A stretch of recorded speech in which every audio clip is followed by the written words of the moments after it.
Buenos días a todas, y aunque sea un poquito tarde, estamos dentro del tiempo pascual, así que felices y santas Pascuas de Resurrección.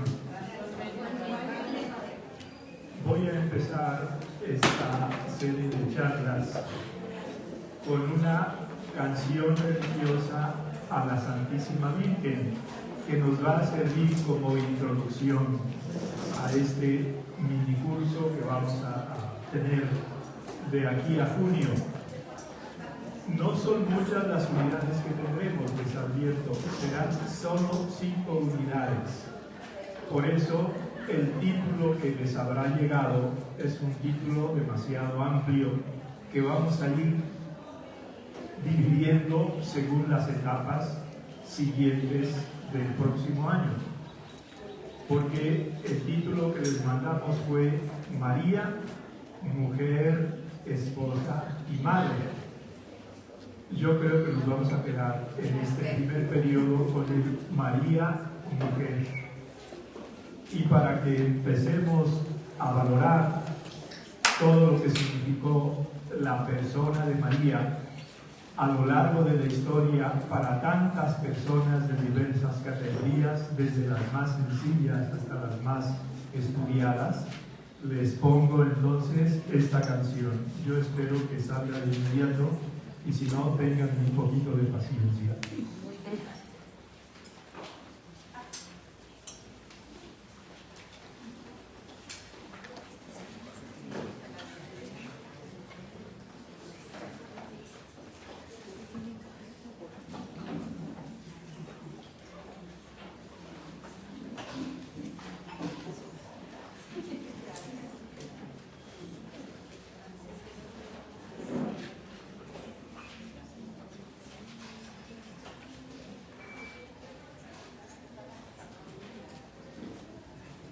Es de un...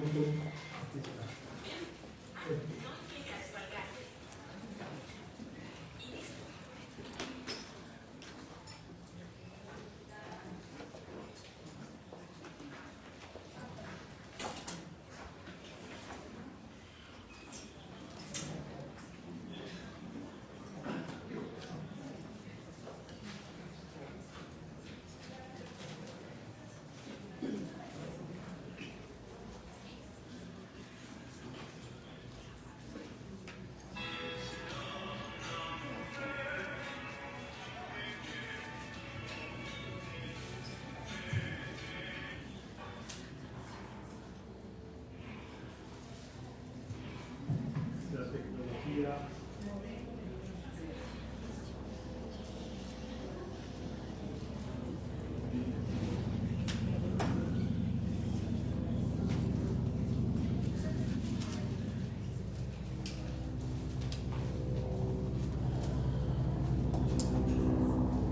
Yo ya lo había escuchado directamente y asistido, pero ya ven que vuelve.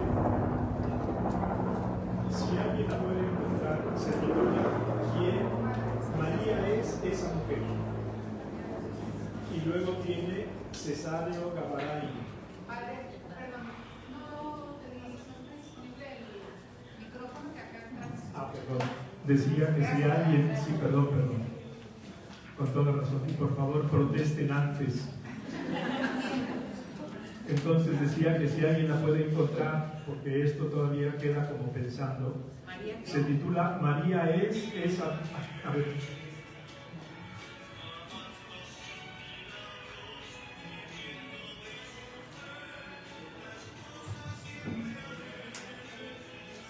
Espérenme que se me adelantó.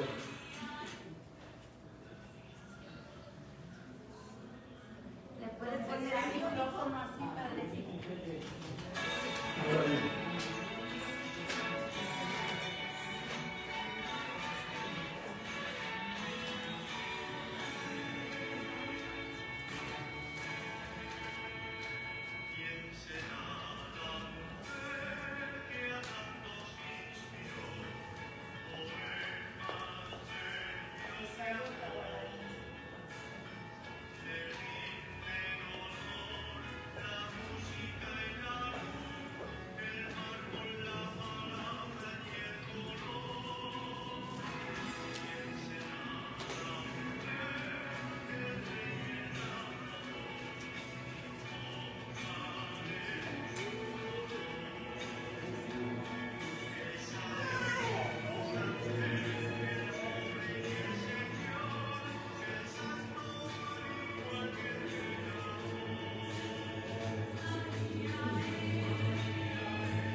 para que comprendamos mejor el contexto de esta canción religiosa. Recuerden que el canto más adaptado para las ceremonias litúrgicas en la Iglesia Católica durante muchos siglos fue el canto gregoriano. Y se llama gregoriano porque el Papa Gregorio lo, dijéramos, adoptó y extendió para la liturgia de la Iglesia Católica en todo el mundo. Todavía ustedes conocen, por ejemplo, la salve.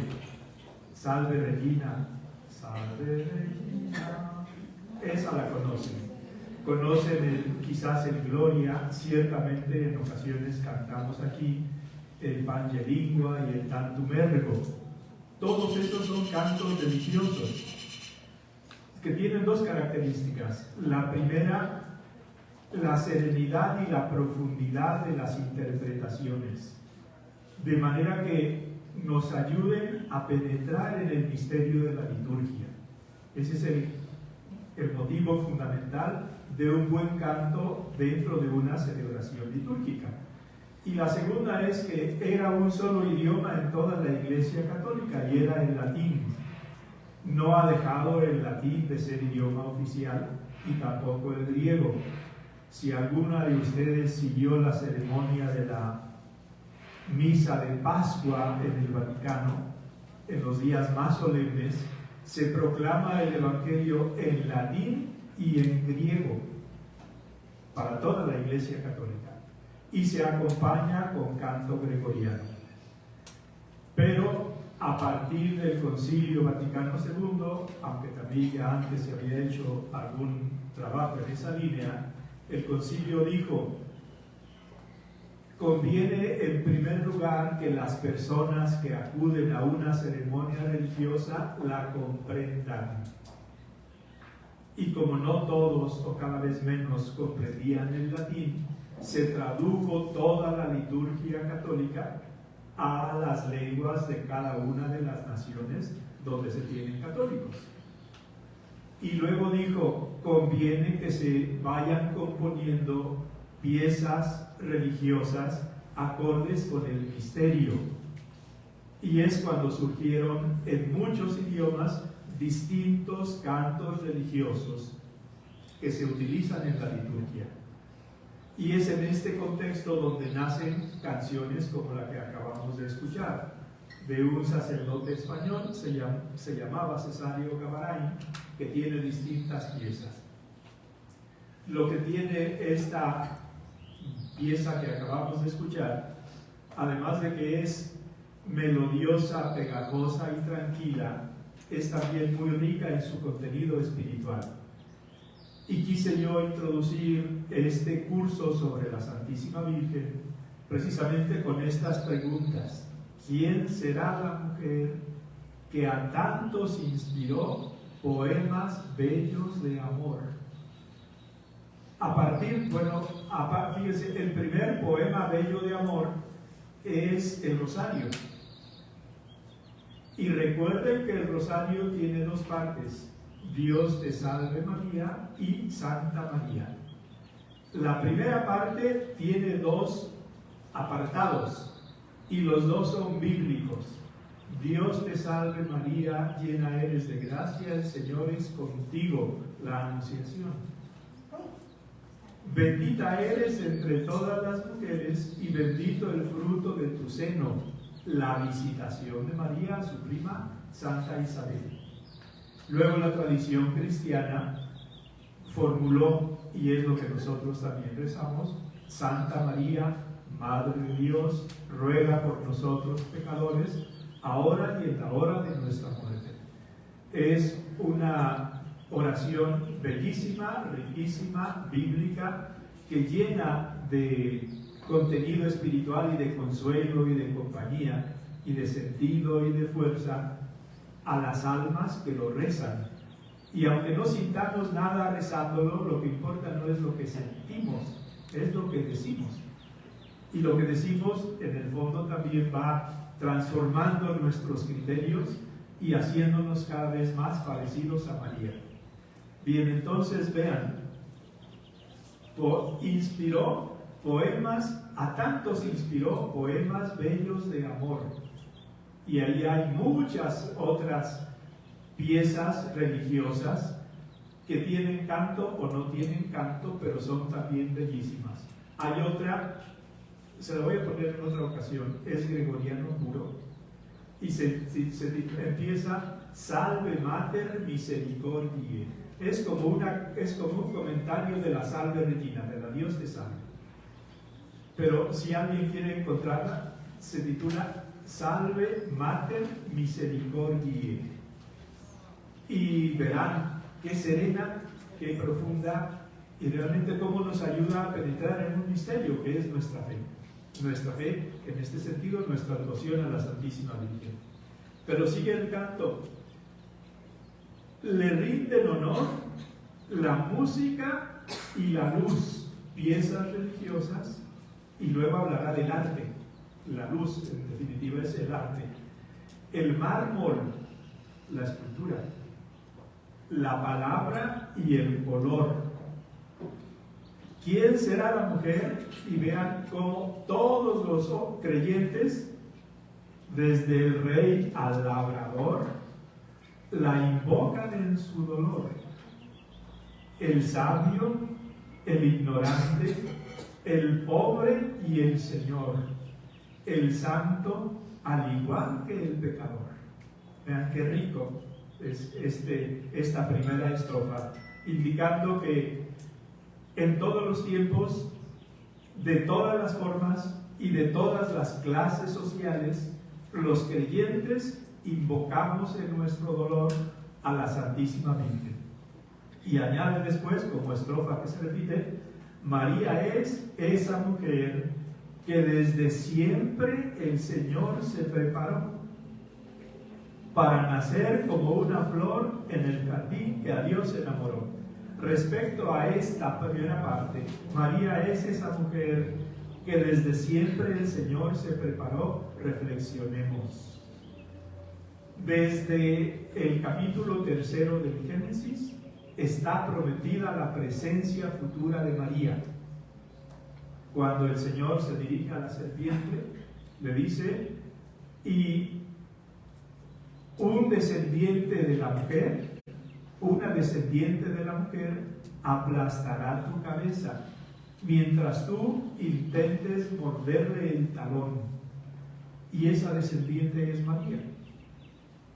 En Isaías se habla de una virgen que concebirá y dará a luz un hijo. Si uno se fija superficialmente en el texto, parece que no dice nada, porque es común que una mujer, antes de tener relaciones sexuales con un hombre, cuando por primera vez lo tiene, o antes de tenerlo, es virgen, y luego puede concebir y dar a luz un hijo. Pero lo interesante no es qué era antes de que ocurriera la unión de un hombre con una mujer, sino cómo esa mujer, de una manera distinta a como todas las otras, pudo concebir conservándose virgen. Eso es lo admirable. Entonces, Dios nuestro Señor, dice aquí el texto, desde siempre el Señor se preparó a su madre. ¿Quién de nosotros pudo pensar en, digamos, crear a la propia madre al propio gusto y a la propia medida? Nadie. Nacimos de quien nacimos, y seguramente Dios nuestro Señor a través de nuestra madre nos mostró muchísimos valores y muchísimos principios y muchísimos ejemplos. Pero Jesús sí, Él que era Dios, pudo prepararse a su mamá, y la preparó con todas las cualidades humanas posibles, para hasta hacerla la mejor de las criaturas. Y precisamente por eso es tan admirable la Santísima Virgen, según lo iremos viendo.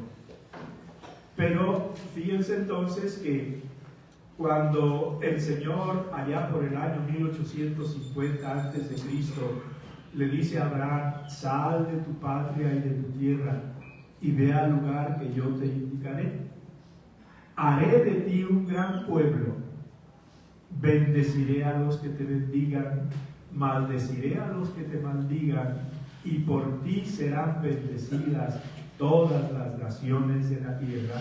Cuando le dice eso, le está también diciendo que vendrá un momento en el que nacerá alguien que será Rey de reyes y Señor de señores, y que ese que vendrá nacerá, y que para nacer de una manera humilde y sencilla, como son todas las cosas divinas, Dios no quiso hacer cosas extravagantes, como por ejemplo sí existen en la mitología griega.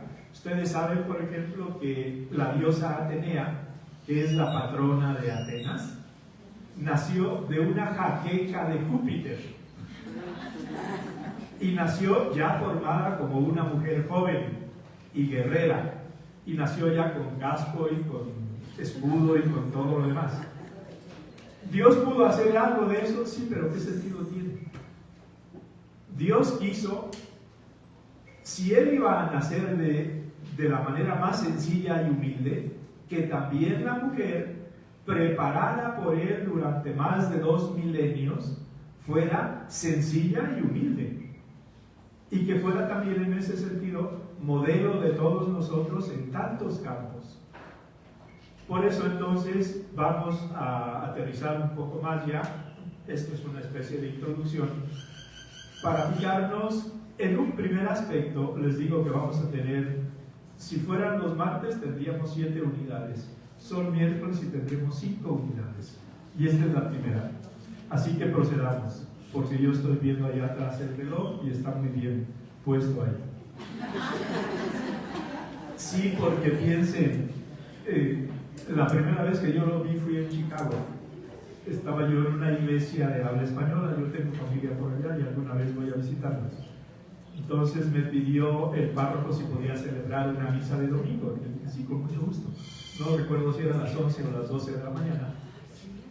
Y estaba yo ya empezando la homilía, y detrás, de un modo, dijéramos, clarísimo, por no decir descarado, había un reloj que estaba marcando el tiempo.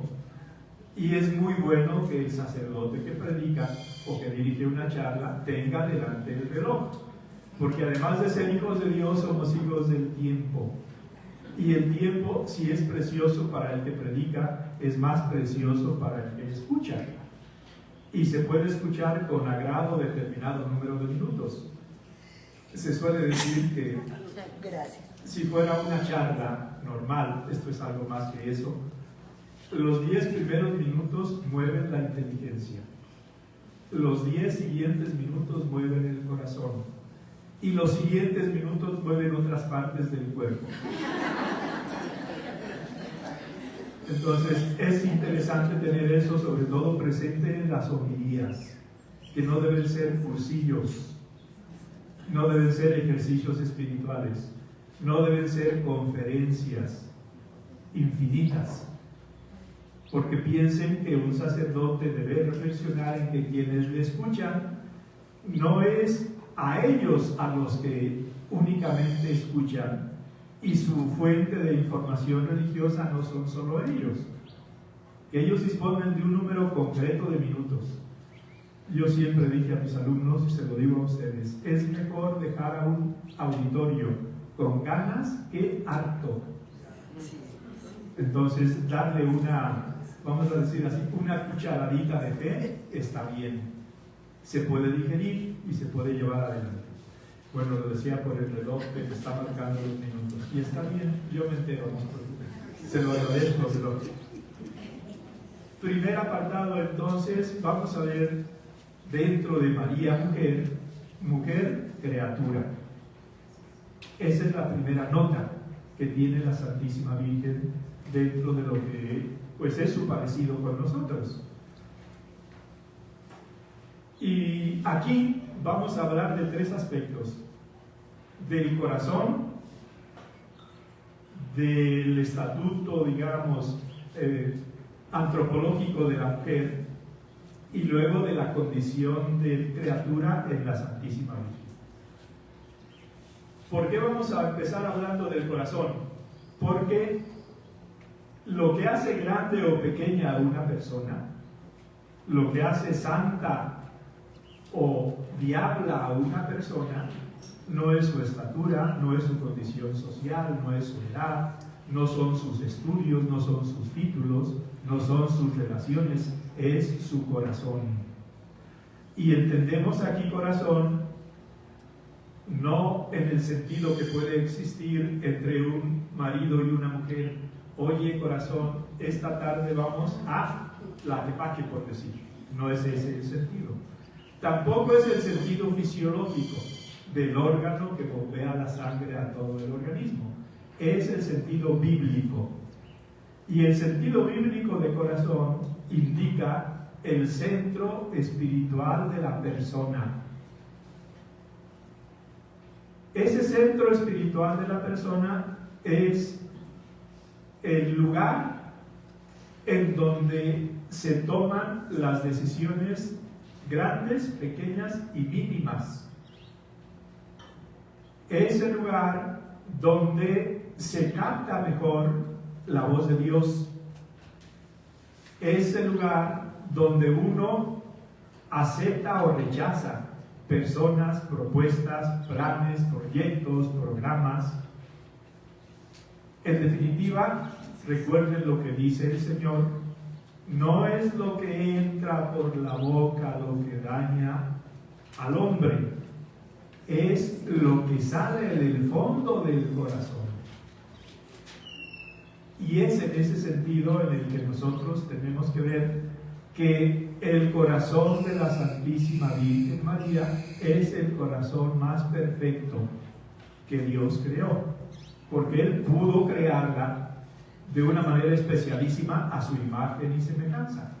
Todos estamos creados a imagen y semejanza de Dios, pero de una manera más particular la Santísima Virgen. ¿Qué habría hecho cada uno de nosotros si hubiera podido crear a su mamá al propio gusto?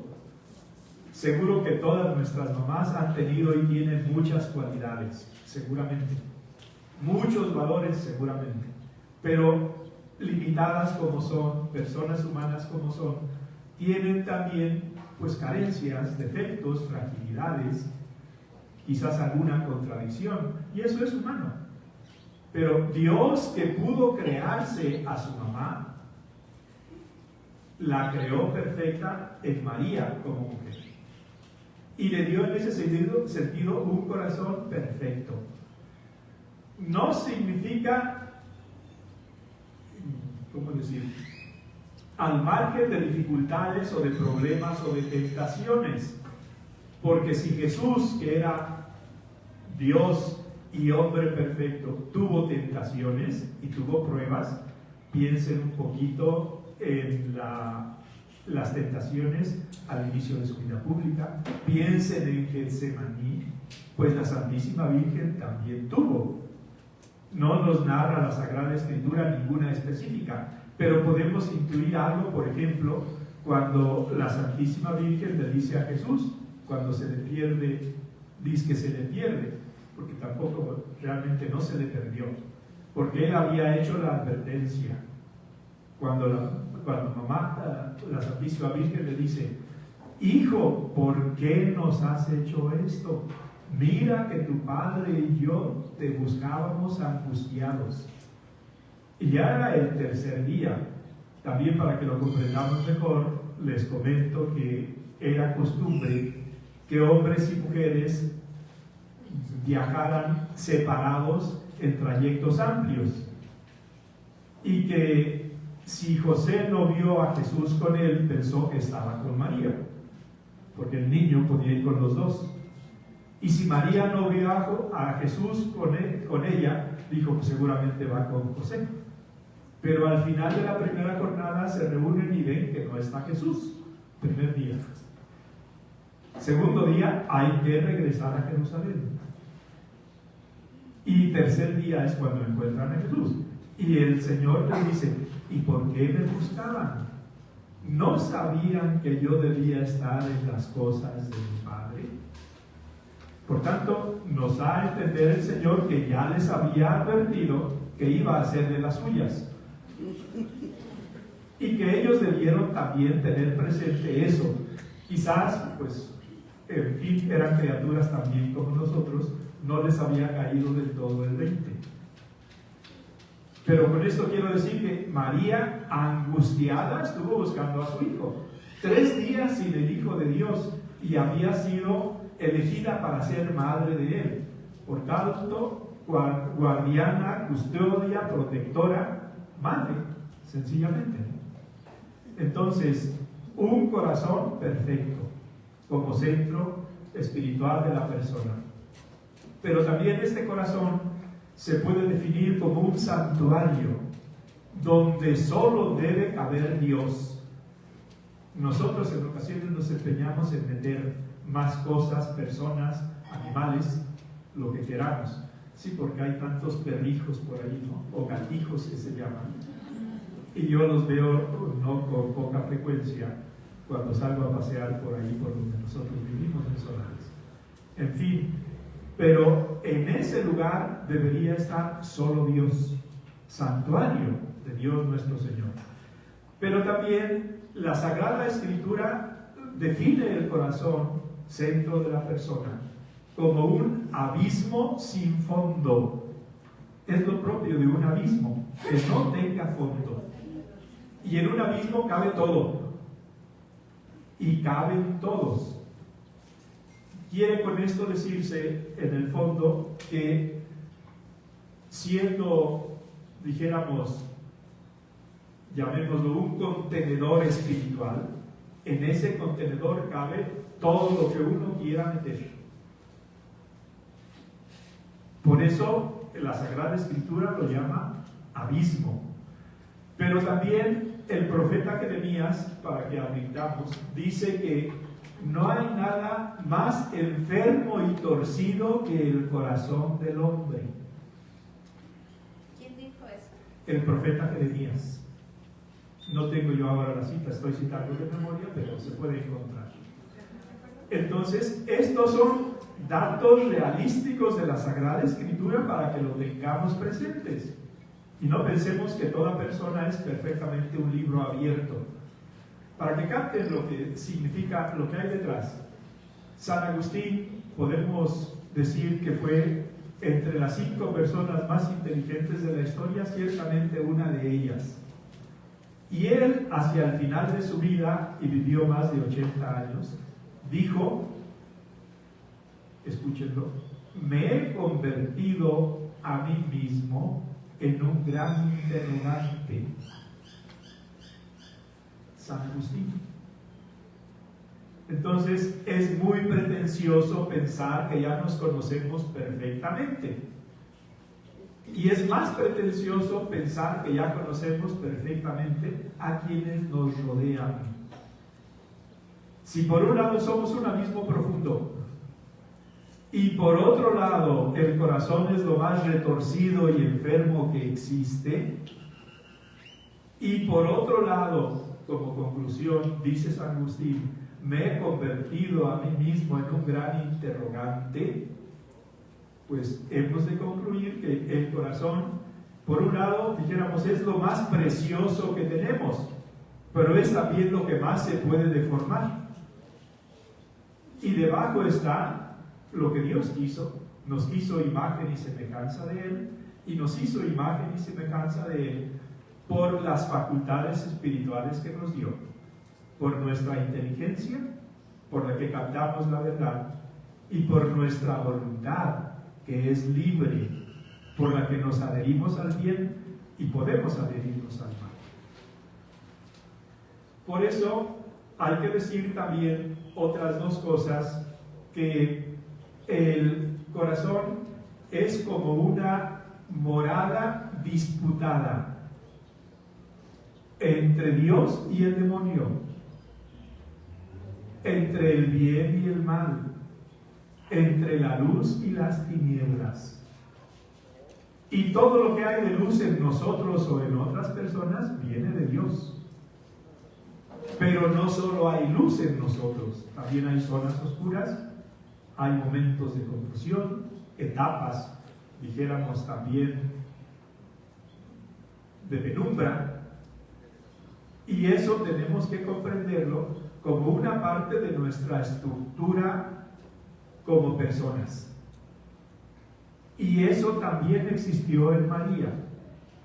Porque, piensen ustedes, vamos a ponernos un poquito en el Viernes Santo. Lo que ocurre a su hijo es algo que no entra dentro de la lógica de María y de las promesas que le había hecho el arcángel San Gabriel. Le dijo: el niño que va a nacer de ti será grande, será llamado Hijo del Altísimo, reinará sobre el trono de David su padre, y su reino no tendrá fin. ¿Cómo se puede explicar esto? Viendo lo que ve María, sufriendo lo que sufre María. Lo grande de María es que fue mayor su fe y su confianza en Dios, que a pesar de no ver, sabía que Dios tenía razón. Una sentencia de un trágico griego que se llamaba Sófocles dice: los dados de Zeus, vamos a poner de Dios, siempre caen bien. Ahí lo tienen.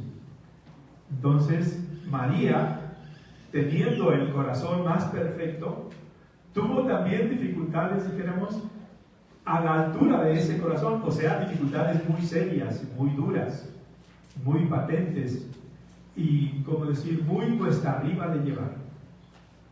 Y fue grande María porque, aquí hay otra frase que me encanta, decía el texto, no se lo comenté todo, pero ustedes lo escucharon, decía: amando sin milagros y viviendo de su fe. Eso fue lo que hizo grande a María. No tanto el que haya sido elegida por Dios para ser madre de su hijo, porque eso fue sencillamente una gracia de Dios, del todo especial, pero única y exclusiva para una persona. Solo una persona puede ser madre de un hijo. Pero lo que hizo más grande a María, sabiendo que esa es la base, fue la respuesta de María a esa vocación que el Señor le dio, a la propuesta que el Señor le hizo. En otras palabras, lo que hace más grande a María es: aquí está la servidora del Señor, hágase en mí según tu palabra. Esto por lo que respecta al corazón. Respecto al segundo aspecto de la consideración antropológica de la mujer, vamos a partir de la Sagrada Escritura. Por ahí, por el versículo 30 del primer capítulo del Génesis, dice: después de crear, vamos a decir así, la cuna en la que iban a nacer Adán y Eva, dice: y los creó el Señor, hombre y mujer los creó, a imagen y semejanza suya los creó. Dice de los dos y dice lo mismo, y de ahí parte la dignidad inviolable de toda mujer y la dignidad inviolable de todo hombre, la misma dignidad de hijos de Dios. Y eso es lo que nos tiene que dar a nosotros, pues, una solidez espiritual muy grande, porque aunque perdamos todo y perdamos a todos, siempre en el fondo somos hijos queridos por Dios y amados por Dios, criaturas suyas. No se dice del sol, que fue creado a imagen y semejanza de Dios. No se dice de los elefantes, que fueron creados a imagen y semejanza de Dios. Y de ninguna criatura visible, excepto del hombre, se dice al final: y vio Dios lo que había creado, y era muy bueno. Fíjense que cuando dice que creó el sol, dice: y vio Dios lo que había creado, y era bueno. Cuando crea los animales, vio Dios lo que había creado, y era bueno. Pero cuando crea a la pareja humana, dice, y vio Dios lo que había creado y era muy bueno. Además, el texto, antes del acto de la creación, dice, como en un acto reflexivo y comunitario de la Santísima Trinidad, dice, hagamos al hombre. Hagamos, 3, a nuestra imagen y semejanza. De ahí viene entonces el fundamento de la dignidad de la persona humana. Por otro lado, recuerden que la mujer también es presentada, esta es la base de todo, es presentada como el único complemento adecuado para el hombre. Aquí habría posibilidad de muchas reflexiones, quedémonos en lo más esencial. Si recuerdan, el texto dice que cuando Dios creó al hombre, le puso por enfrente a todos los animales para que los nombrara. Y nombró león al león, y tigre al tigre, y perro al perro. Y dice, y entre todos los animales no había nadie que fuera semejante a él. Y el Señor dice, no es bueno que el hombre esté solo. Voy a darle una compañera. Y es compañera, no es esclava. Y es compañera. Por tanto, si recuerden que compañero significa literalmente quien comparte el pan con otro. Companis, compañero. Y dice el texto, imaginativamente, que mandó el Señor un sopor a Adán, y mientras estaba dormido le abrió el costado, le sacó una costilla, y de ella formó a la mujer. Despierta Adán, se la presenta al Señor y dice, esta sí que es sangre de mi sangre y hueso de mis huesos. Y fue el complemento perfecto que Dios creó para el hombre.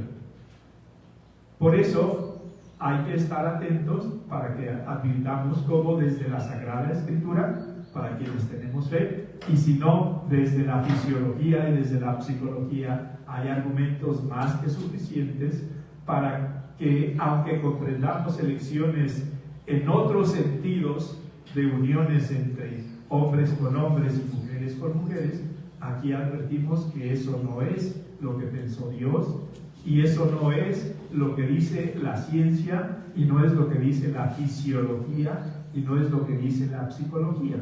Es lo que dicen prejuicios y modas. Así. Por eso entonces hay que ver cómo dentro de la vocación de la mujer están otros dos aspectos, el aspecto de la esposa y el aspecto de la madre. Y recuerden que esposa inicialmente no significa casada, sino prometida. Por eso, en el judaísmo, cuando decidían unir sus vidas un hombre y una mujer, había después una ceremonia por la que dejaba de ser una mujer cualquiera y era prometida de José. Y en ese periodo que duraba un año, la prometida vivía con sus papás y el esposo vivía en su casa. Y solo después de un año de esa relación de prometida y prometido, se tenía propiamente la boda. En el presente ya no es así, tampoco es que tenga que ser así, pero todavía queda en muchos lugares el momento formal en el que, si ya han decidido unir sus vidas un hombre y una mujer, haya una especie de rito de costumbres, la entrega del anillo y la pedida de mano y lo que suele haber, que es dar importancia y dar seriedad a un momento tan decisivo en la vida de una persona. Por eso entonces tenemos ese aspecto, no me meto en más, vocación de esposa y vocación de madre. Por eso, si nosotros nos basamos en lo que encontramos en la Biblia, hallamos una valoración positiva de Dios respecto a la mujer. los hizo a su imagen y semejanza, hombre y mujer los creó. Y todavía más, si nos fijamos en la anunciación, porque allí el elegido no es un hombre, es una mujer. Y es una mujer la que, con perdón de la expresión, le da permiso a Dios, porque el sí de la Santísima Virgen es clave y es libre. Pudo haber dicho no, pero lo grande de María es que dijo que sí. Por eso entonces Dios nuestro Señor tiene una valoración altísima de la vocación de una mujer, porque su sí se hace, vamos a decir así, humanamente necesario para el siguiente paso, que es la concepción del Hijo de Dios y el nacimiento del Hijo de Dios, no de una jaqueca de Júpiter, sino de las entrañas de una mujer, como fue María. Por eso entonces, fíjense lo que dice San Bernardo respecto a la dignidad de la Santísima Virgen. Bueno, les comento, este libro es la base del curso. Yo he cambiado orden, hay un desarrollo mucho más amplio en lo que les estoy diciendo que en lo que está en el libro. Este libro lo tiene Gina, hay ejemplares. Entonces de ahí voy a ir tomando en algunas ocasiones alguna cita, como ahora lo voy a hacer, para que escuchen. San Bernardo es un santo padre latino que se caracteriza por su grandísima devoción y su muy abundante predicación en torno a la Santísima Virgen. Y él dijo, y verán que al final del curso va a ser así: de María nunca es suficiente. Cuando se trata de hablar de la Santísima Virgen, es más lo que se nos queda por decir que lo que decimos, aunque digamos muchas cosas. Pero él, hablando de la dignidad de la Santísima Virgen, dice esto. Es muy rico ideológicamente y son muy pocas palabras. Dice así: que Dios obedezca a una mujer es una humildad grandísima. Dios obedeciendo a una mujer es lo que hace Jesús durante toda su vida oculta, o sea, durante 30 años, con perdón de la Santísima Virgen y con perdón de San José. En la Sagrada Familia todo parece al revés.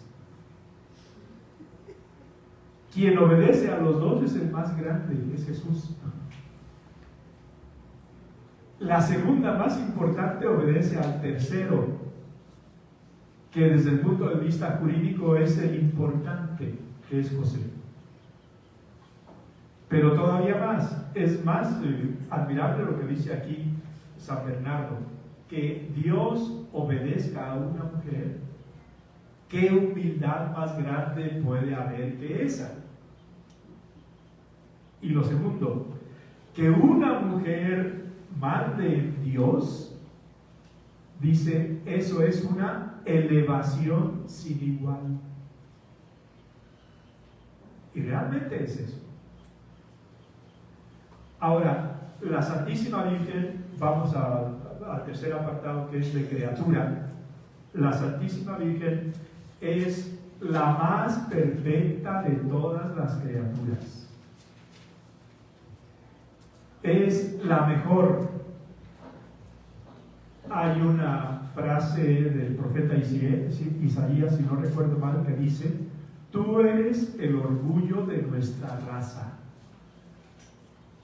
Aunque puede aplicarse inicialmente, no recuerdo si es a Judith o a alguna de las mujeres de la Biblia, se aplica con mucha mayor verdad a la Santísima Virgen respecto a toda la humanidad. Ella es el punto más alto al que puede llegar la naturaleza. Y es más admirable que todos los patriarcas, que todos los profetas, que todos los reyes y que todos los sabios de Israel. Y aquí está entrando toda la Sagrada Escritura. Fíjense cómo lo dice un mariólogo, el apellido es alemán, puede sonar un poquito difícil la pronunciación, pero así se apellida. Dile Schneider se apellida. Dice así: María, situada entre la antigua alianza y la nueva, resume en un grado superior de perfección la santidad de todos los justos del pueblo elegido.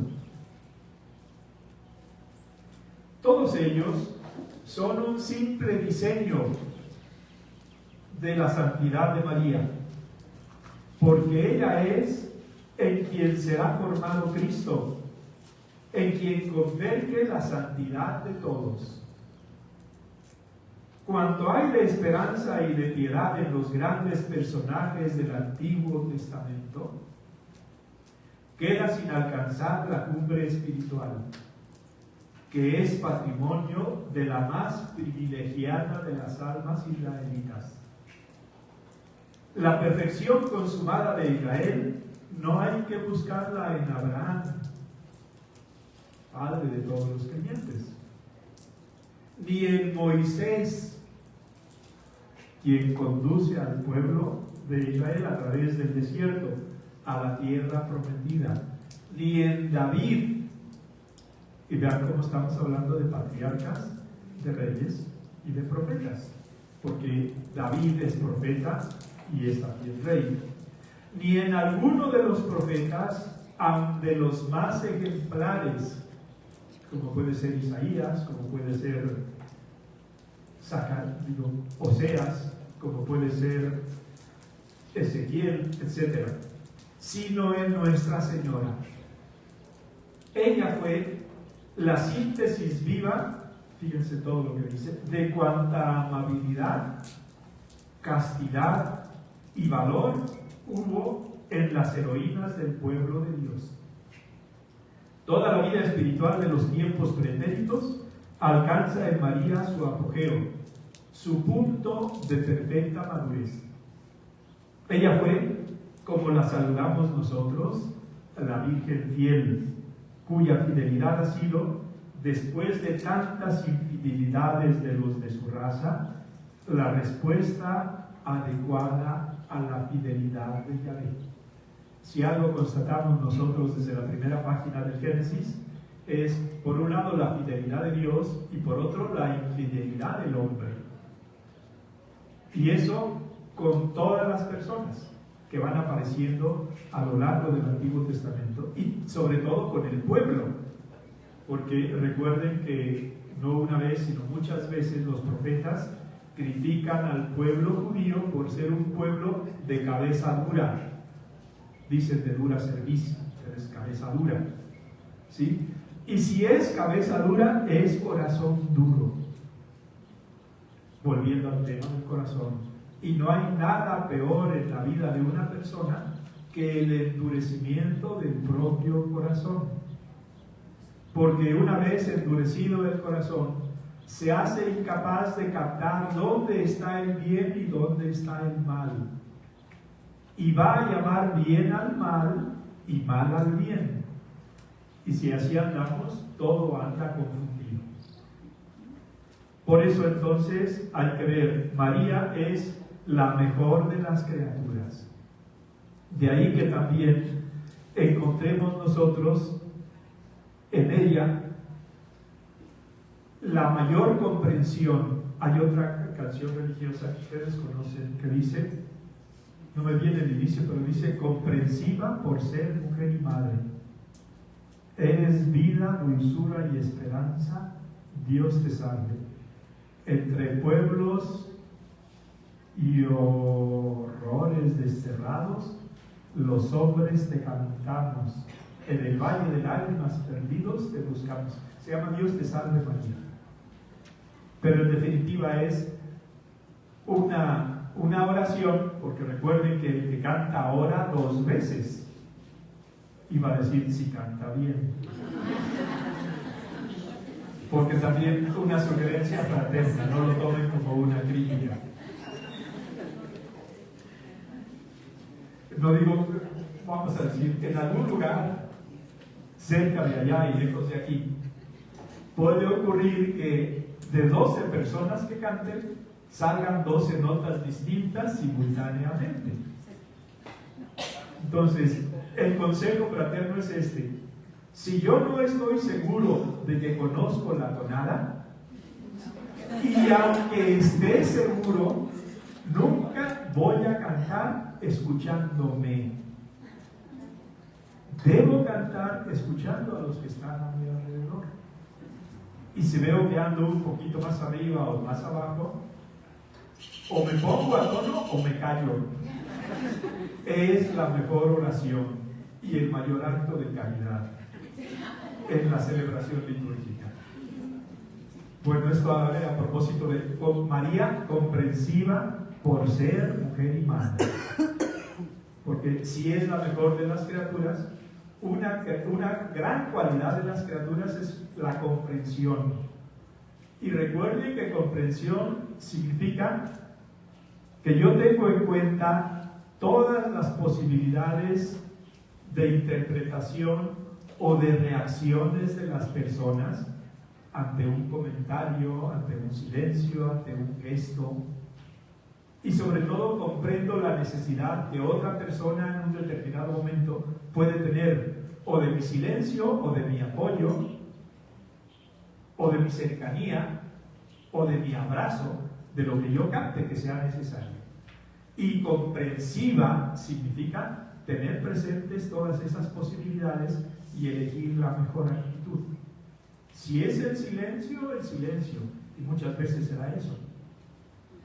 Quizás nosotros pensamos de un modo diverso, pero no es la palabra la que construye más las relaciones humanas, aunque en momentos sea indispensable. En más ocasiones puede crear más armonía un silencio oportuno que un comentario inoportuno. No me meto ya en ese tema, sencillamente quiero decir que si la Santísima Virgen es la mejor de las criaturas, lo es porque es comprensiva. Pero también, si es la mejor de las criaturas, es el mejor camino hacia Dios. La Iglesia Católica formuló esta verdad diciendo: a Jesús por María. No hay otro atajo mejor que ese. Recuerden que en esto hay una gran diferencia entre los cristianos no católicos y nosotros católicos. Critican los cristianos no católicos a los católicos de adorar a la Santísima Virgen y de haberla convertido en una diosa. Con un poquito más de teología podrían acertar en lo que nosotros hacemos. Nosotros solo adoramos a Dios. A los santos los veneramos. Y a la Santísima Virgen nunca la ponemos ni al nivel ni sobre Dios.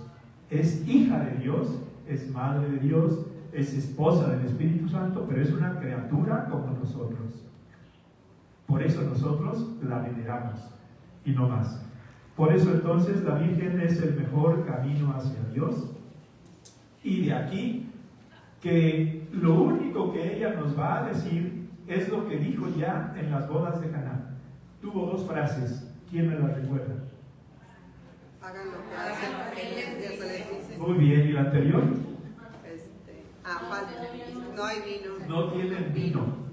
Fíjense cómo esas dos frases sintetizan la misión de María. Primero ante su hijo, no tienen vino. Fíjense, bueno, ya luego lo comentaremos más. No le dice más que eso.